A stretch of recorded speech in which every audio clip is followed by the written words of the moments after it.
explains the rules of softball. The object of the game is for your team to score more runs than the opposing team. Softball is a variation of the game of baseball, and the rules are very similar with some significant differences. Firstly, the field is generally a lot smaller, and the equipment used is also different.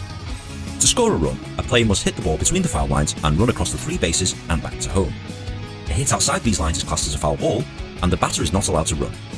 The essence of the game is between the pitcher of one team against the batter of the other team. As mentioned before, the batter's job is to hit the ball between the foul lines, but the pitcher's job is to get the batter out by throwing into the strike zone. This is an imaginary box that's the width of home plate and roughly between the batter's armpits and knees. In baseball, the pitcher stands on a mound and throws the ball overarm. In softball, the pitcher stands on a flat surface and must throw a bigger, softer ball underarm. If a pitcher throws the ball through this area, it's a strike. If a batter swings and misses any ball, it's also a strike. If the batter hits the ball outside the foul lines, it can be a first or second strike. And obviously 3 strikes means you're out.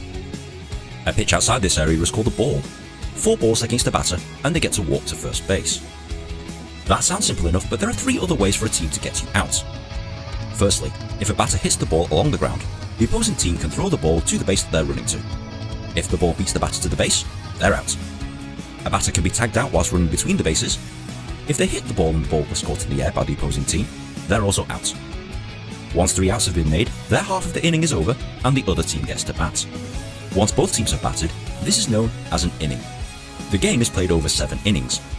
There are no ties in softball, so if the scores are tied after 7 innings, extra innings will be played to determine the winner. That's basically it, but there's a few other rules you'll need to know before playing or watching softball. For example, home run. If a batter hits the ball out of the park between the foul lines, the batter, and anyone standing around the bases, gets to walk freely around the bases and back to home. All runs score. Stealing bases. To help move the batters along the bases, some players will try and make a run for the next base. This is a risky gamble as the opposing team will be prepared for this and will try and get you out. If the batter is caught out, they are caught stealing. Tagging up. If a ball is caught in the air, any player standing on the bases must start from that base before running to the next one. Double play. This is where a ball is hit into play and the defending team gets 2 outs, usually by way of throwing to one base and then another. There are many other rules not discussed here, but as you watch or play softball, the rules will become clear. If you found this video at all helpful, please be sure to like, share and subscribe. It takes me ages to make one of these things, and good karma is very much appreciated. Be sure to follow me on Twitter also, but in the meantime, enjoy softball.